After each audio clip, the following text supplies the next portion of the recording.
Buenas, mi nombre es Juan Diego Duarte y vamos a ver el tema despacho económico clásico con pérdidas. Cuando despreciamos las pérdidas del sistema, toda la red de transmisión equivale a un nodo. Así el factor de penalización de cada planta es la unidad.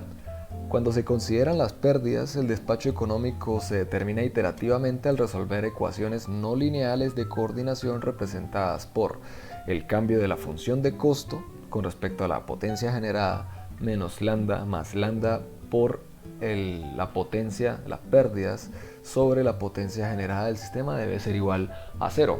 Se considera que cada unidad generadora del sistema tiene una característica de costo de combustible de segundo orden y un costo incremental lineal de combustible dado por la función de costo y la variación de la función de costo con respecto a la potencia generada.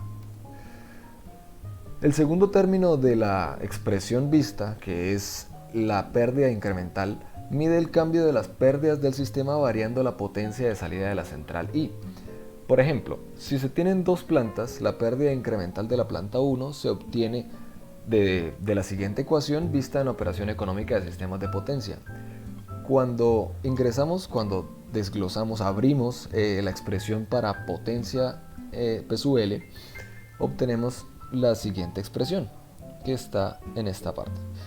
Si esta expresión le sacamos la derivada con respecto a la potencia por la planta 1, vamos a obtener esta expresión de abajo que es 2b sub 11 por p sub g1 más 2b12 p sub g2 más b10, donde b mayúscula corresponde a constantes que se obtienen del sistema de potencia.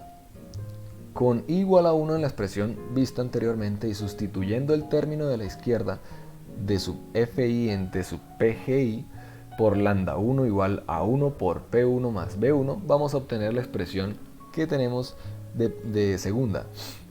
Esta expresión la tenemos que igualar a 0 y al factorizar y dividir por lambda llegamos a la expresión que tenemos acá. Esta expresión queda en términos de b1i y pg1. De manera análoga se encuentra la expresión para la segunda unidad, que es la que tenemos de última.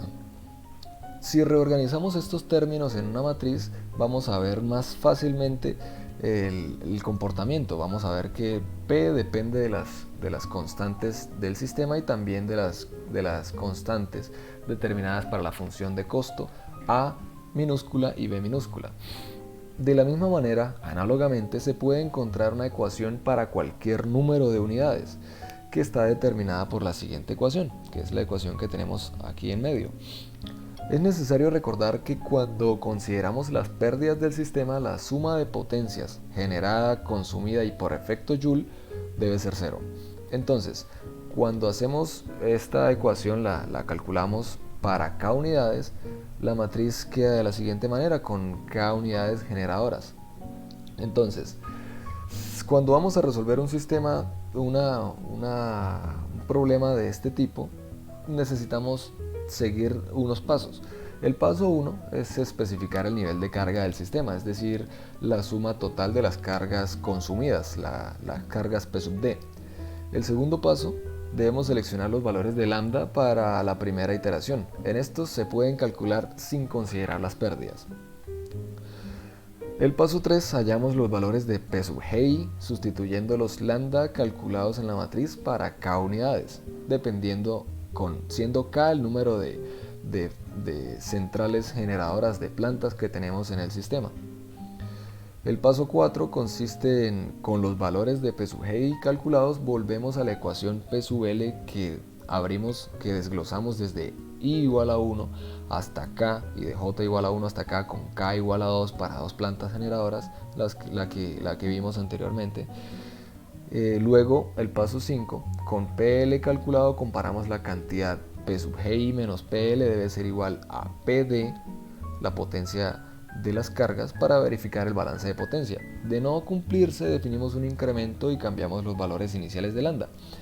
El incremento de lambda se define como lambda de la iteración en la que estamos menos lambda de la iteración anterior sobre la suma de potencias generadas en la iteración en la que estamos menos la suma de las potencias en la iteración anterior multiplicados por las pérdidas más por las potencias de las cargas, que estas van a ser invariables, más la potencia de pérdidas en las líneas, potencia por efecto Joule, en la iteración en la que nos encontramos, la iteración K minúscula, menos la sumatoria de potencias en la iteración desde la suma de potencias generadas de la iteración K.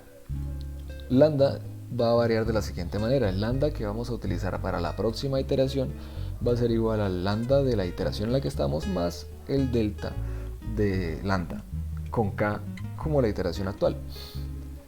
El sexto paso consiste en regresar a la etapa 3. La etapa 3 consiste en hallar los valores de P sub Gi sustituyendo los lambda calculados en la matriz.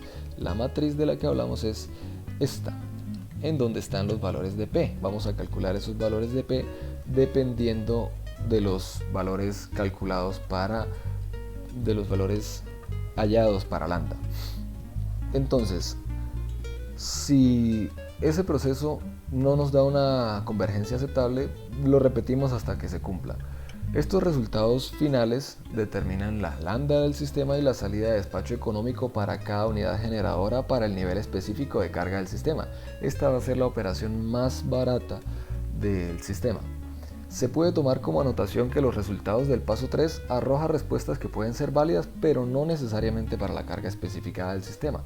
Esto lo vamos a ver con un ejemplo.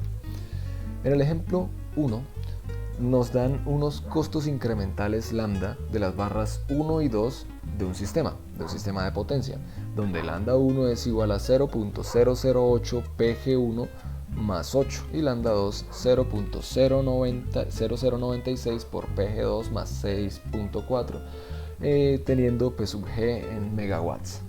Nos piden calcular la cargabilidad económica de cada unidad que cumpla una carga total de consumo de 500 megawatts. ¿Cuánto es el lambda del sistema y cuál es la pérdida de transmisión del sistema? También nos pide determinar el factor de penalización para cada unidad y el costo incremental de combustible en cada barra generadora. Entonces, en el nivel especificado de 500 megawatts, los coeficientes de pérdida por unidad sobre una base de 100 MVA se dan como constantes, los constantes del sistema B11, B12, B21, que es igual a B12, B22, B10, B20 y B00. Solución. Seguimos los pasos empezando por el paso 1. Establecemos el nivel de carga del sistema, que en este caso nos la dan, es 500 megawatts, o sea 5 en por unidad, porque ya nos dieron la base en la que se encuentran las constantes B del sistema. Entonces la potencia debe estar en la misma base de 100 MVA y 500 megawatts en una base de 100 MVA va a ser 5 en por unidad. Entonces la P sub D es 5 en por unidad. Ahora bien, para calcular un lambda inicial consideramos la potencia P sub D y las constantes A1, A2, B1 y B2. Teniendo lambda igual a A sub T por P sub T más B sub T, calculamos A sub T, que va a ser la sumatoria desde K igual a 1 hasta 2 de 1 sobre A sub K a la menos 1.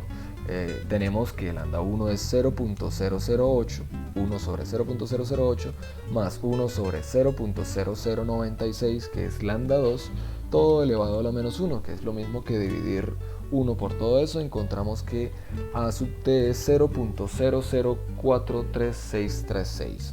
B sub T va a ser A, calculado anteriormente, A sub T es el mismo A sub T, por la sumatoria desde K igual a 1 hasta 2 de B sub K sobre A sub K. Reemplazamos los valores y vamos a tener un B sub T de 7.2727. De esta manera, lambda es igual a 0.004 por 500 más 7.2727 va a dar un lambda de 9.4545. Para lambda sí utilizamos el valor de la potencia en megawatts, a pesar de que la potencia desarrollada, la potencia D, está en por unidad. Este lambda calculado es el lambda de la primera iteración. Para el paso 3 llevamos los datos proporcionados a la matriz que mencionamos anteriormente, donde podemos calcular la potencia generada por la planta 1 y la potencia generada por la planta 2. Al reemplazar los valores en las matrices, podemos encontrar los valores de P sub G. tenemos que tener en cuenta que las constantes A1 y A2 se deben ingresar en por unidad, es decir, multiplicándolas por 100. No hay que dividirlas, sino multiplicarlas para que el producto de A por P en la ecuación de lambda se mantenga constante y mantenga coherentes sus valores con el valor B, que sí lo ingresamos con los que nos entregan. Entonces, al reemplazar y al solucionar, encontramos que P sub G1, solucionamos con MATLAB este problema, encontramos que P sub G1 y P sub G2 van a ser 1.51 y 2.84 en por unidad. Para la parte 4, y con la ecuación obtenida anteriormente para P sub L, con K igual a 2, o sea, las sumatorias desde 1 hasta 2, que es esta, la que vimos anteriormente, reemplazamos los valores conocidos de B, y hallados de P sub G, y vamos a obtener entonces P sub L, que es la potencia perdida en las líneas. De esta manera encontramos que P sub L es 0.069373 en por unidad. El paso 5 consiste en verificar el balance de potencia para P sub D igual a 5 en por unidad. Entonces, lo que comentamos anteriormente, la P sub D, que es la carga del sistema que no va a variar, más la pérdida en las líneas menos la potencia generada por la planta 1 más la potencia generada por la planta 2, debe ser igual a 0. Pero en este caso vamos a verificar el balance de tal forma que 0.06 es la pérdida, 5 es la carga del sistema. Entonces 5 más 0.06, 5.069373 menos la potencia generada por 1 y generada por 2, que nos da 4.35. De esta manera encontramos que la diferencia, el balance, se mantiene en 0.7 en por unidad, que es una potencia muy grande. Este balance es considerado también, es interpretado como el error de los cálculos.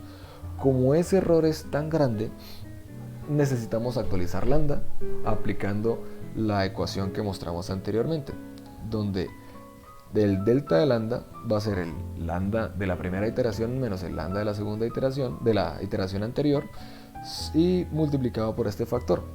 Lo vamos a ver más fácilmente aquí en la ecuación.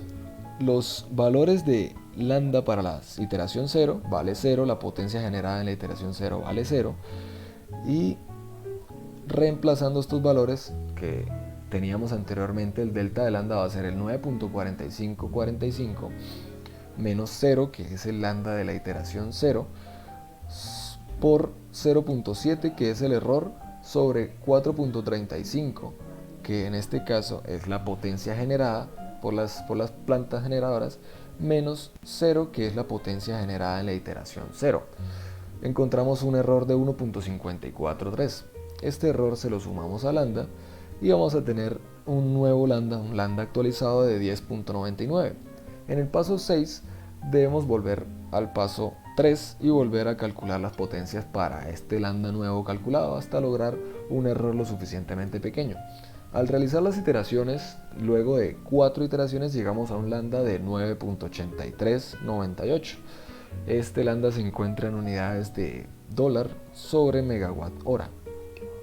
Entonces, para estos valores de lambda, regresamos a las ecuaciones del costo por megawatt hora, y encontramos, y teniendo P sub G1 igual a 190 y P sub G2 319, obtenemos P sub G, la potencia total, de 509, y P sub L 9.32 megawatts, o sea, la potencia que se pierde en las líneas es de 9 megawatts. Con estos valores calculamos las pérdidas incrementales de cada planta.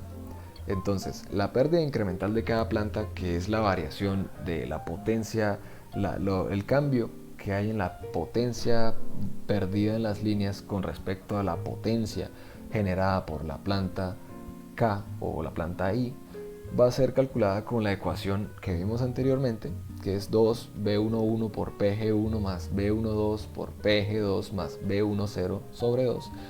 Esto, al reemplazar los valores que teníamos anteriormente con las constantes del sistema y con las potencias calculadas, nos va a dar un valor de 0.0323 para la pérdida incremental de la planta 1. La pérdida incremental de la planta 2 equivale a 0.038261, que consiste análogamente en reemplazar los valores.